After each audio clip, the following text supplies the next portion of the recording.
নতুন বউকে একা পেয়ে বকাটে ছেলেরা যা করলো। মামুন সবেমাত্র নতুন বিয়ে করেছে, বিয়ে করে স্ত্রীর সাথে সময় কাটানোর জন্য দূরে কোথাও বেড়াতে যাবে, তাই অফিসের ছুটির জন্য আবেদন করেছে।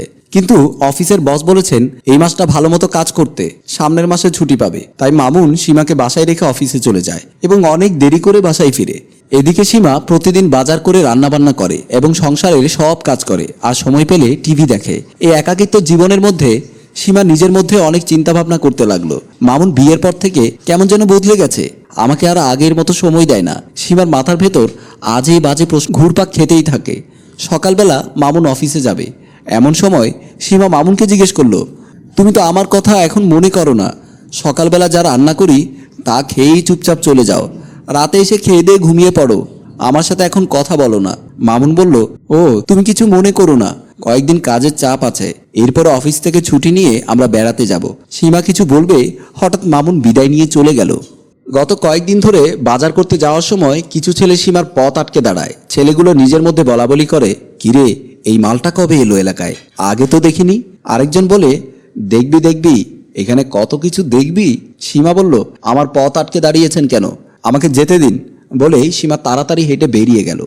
গতকালকে তো তারা এত খারাপ ভাষায় কথা বলছিল, সীমার নিজেকে ধরে রাখতে পারলো না, কষিয়ে একটা চড় মেরে দিল একটা বকাটে ছেলের গালে। ছেলেটি বলল, এই চড়ের বদলা তুই সুদে আসলে পাবি। কিন্তু মামুনকে সে এ ব্যাপারে কোনো কিছুই বলতে পারলো না। আজকে বাজার থেকে ফেরার পথে সীমা কাউকেই দেখতে পেল না। সীমা মনে মনে ভাবলো, হয়তো ওরা আর আসবে না, চলে গেছে। গতকালকে যে চড়টা দিয়েছি ভুলেও আর এখানে আসবে না। দূর থেকে একটা ছেলে সীমাকে পেছন পেছন ফলো করতে করতে ওর বাসার সামনে আসলো। সীমা তাও জানতে পারলো না। পরের দিন মামুন আবার অফিসে চলে গেল। 2 থেকে 3 জন বকাটের ছেলে সীমার ঘরের দরজা নক করে। সীমা দরজা খুলে জিজ্ঞেস করে, কাকে চান? একজন বলল, ভাইয়া কি বাসায় নেই? সীমা উত্তরে বলে, না, ও তো কাজে বেরিয়েছে। ছেলেগুলো দরজা ধাক্কা দিয়ে ভেতরে ঢুকে গেল এবং সীমার উপর ঝাঁপিয়ে পড়ল। মামুন অফিস শেষে বাসায় এসে দেখে তার স্ত্রী নিথর দেহটা মাটিতে পড়ে আছে।